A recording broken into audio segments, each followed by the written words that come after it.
लोक व्यवहार की नहीं। इसमें कोई शर्माने की जरूरत नहीं। इसमें आपने लिखा व्यसन में डूब करके जो कुक्रिया करते हैं एवं उनसे होने वाली जो खराब परिस्थितियां वह कैसे ठीक हो। पहली बात, हम जो व्यसन करते हैं उसे हमें छोड़ना चाहिए, क्योंकि जिस आप खुद स्वीकार करते हैं कि व्यसन से प्रेरित होकर ही शास्त्र विरुद्ध आचरण हो रहा है। वो किसी भी तरह का कोई व्यसन हो, बहुत ध्यान से सुनो, इधर उधर नेत्र मत चंचल करो। सबसे पहले हम माने हुए व्यसन का त्याग करें, क्योंकि वो त्याग नहीं करोगे तो व्यसन में एक प्रमाद स्थिति पैदा करने की ताकत होती है। थोड़ी देर में ही वो एक ऐसे प्रमाद पैदा, आप कोई भी व्यसन करो तो वो व्यसन आपको उन्मत्त करेगा अपने प्रभाव से और प्रमाद स्थिति में लाके वो आचरण करवा देगा। हम पहले व्यसन को छोड़ें। दूसरी बात, जिसे हम जानते हैं कि ये कुत्सित क्रिया है, उस क्रिया को छोड़ें, यद्यपि है बड़ा कठिन। जैसे आपकी स्थिति है, आपने अपने आप को खोखला कर दिया। ये जो आपने कुक्रिया शब्द लिखा हो, आपका जो दर्शन अनुभव करा रहा है। अब आप लाख कोशिश करेंगे तो आपको बार बार मन प्रेरित करके परास्त करने की कोशिश करेगा, आपको ऐसी स्थिति पैदा करेगा कि आप फिर उसी क्रिया पे आ जाएं।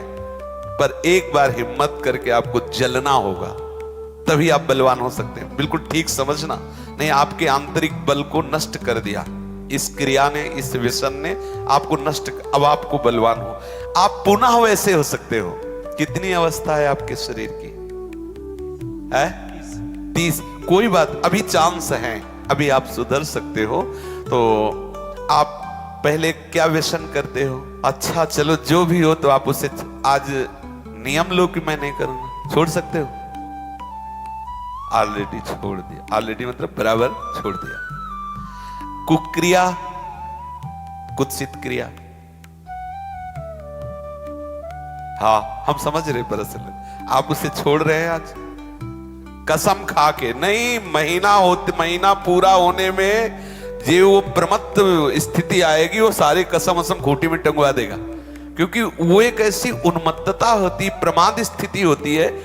किन्हीं लोगों के हृदय में ये धारणाएं भर दी गई हैं कि कोई एक थैली है ब्रह्मचर्य की, और जब वो ओवर हो जाती है तो वो हट जाती है, ऐसा धारणा बैठा। ऐसा नहीं है। जिन लोगों को ऐसा लगता है कि ये ब्रह्मचर्य रहा ही नहीं जा सकता, जिन लोगों को ये भावना है कि ये नष्ट ही हो जाएगा, कह रहे कि जैसे अपने लोग कसम खा ले कि हम ऐसा नहीं करेंगे, तो 2 दिन 4 दिन का जो आपका अभ्यास है वो तो आप रोकेंगे, लेकिन जब वो महीना 15 दिन होगा तो आपके अंदर फिर प्रमाद स्थिति आएगी। अगर उस स्थिति में आप क्रिया ना करें, कुछ दिन सह जाएं, तो उसका कुछ दिन जो आपका अभ्यास रहा है वो आपको भ्रष्ट करता रहेगा स्वाभाविक बिना क्रिया। तो आपको घबराना नहीं है, आप धीरे धीरे क्रमशः ठीक हो जाएंगे। इस विषय पे चर्चा हो चुकी है, पर आप इसमें कुछ प्राणायाम आवश्यक है।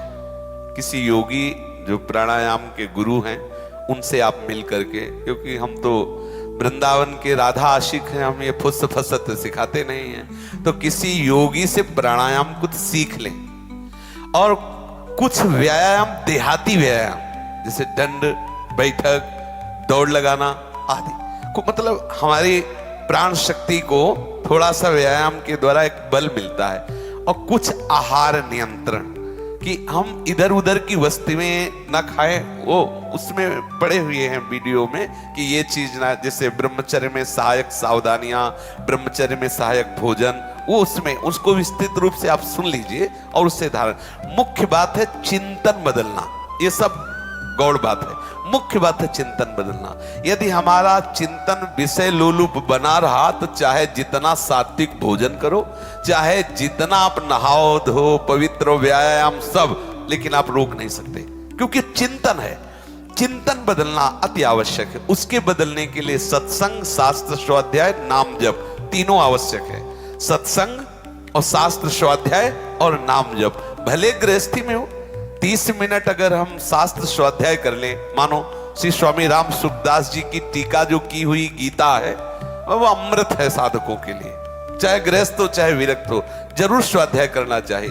किसी भी संत महापुरुष पर जिस पर श्रद्धा हो उसके प्रवचन सुने, और जो भी भगवान का नाम प्रिय हो वो नाम सुमिरन करे। इससे आपका चिंतन बदलेगा और व्यायाम प्राणायाम से शरीर की नस नाड़ियां मजबूत होगी, शुद्ध आहार से आपको एक सपोर्ट मिलेगा। तो आप तीनों पर दृष्टि डालें, आहार ठीक हो, भजन साधन से चिंतन आप अपना ठीक कीजिए, और संकल्प दृढ़ निश्चय के द्वारा उन अशुभ क्रियाओं को दूर कीजिए। जो अशुभ क्रियाएं आप करते रहें तो आप सुधर जाएंगे। नहीं तो देखो कुछ दिनों बाद ऐसा होने लगेगा, आप देखना आपकी विचार शक्ति लुप्त हो जाएगी, आपके अंदर बिना किसी कारण के शंका बनी रहेगी, भय बना रहेगा, घबराहट बनी रहेगी, हर व्यक्ति से बात करने में चिड़चिड़ापन आए, मतलब कितनी तरह की परेशानियां आ जाएंगी।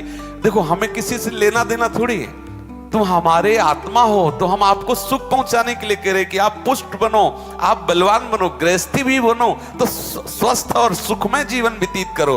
अब देखो अभी आपकी अवस्था क्या, 30 वर्ष की अवस्था का जो मनुष्य शरीर है वो पूर्ण स्वस्थ हष्ट पुष्ट होना। देखो आप ऐसे लग रहे हो जैसे बहुत आप चिंताग्रस्त हो, आप बहुत परेशान हो। इससे हुआ क्या, आपने खिलवाड़ कर लिया, तो इसलिए बात है। अब सावधान हो जाइए। बोलिए अब क्या बात, जो आज सुना उससे जीवन में धारण करो, ठीक है। किसी आयुर्वेदिक वैद्य से मिलकर के अगर ज्यादा परिस्थिति खराब हो तो कोई औषधि ले लो, कोई आसपास आयुर्वेदिक वैद्य हो जिनसे आप सलाह करो, वो धातु पुष्टता की आपको औषधि दे। पर आप किसी भी तरह की चेष्टा ना करें कुछ दिन। अगर आप गृहस्थ भी हैं, आपकी पत्नी भी है, तो भी आप कुछ दिन संयम धारण करें जिससे आप परिपक्व हो जाएं, फिर जैसा प्रभु प्रेरणा करें। लेकिन इस समय जैसे हमारे हाथ में चोट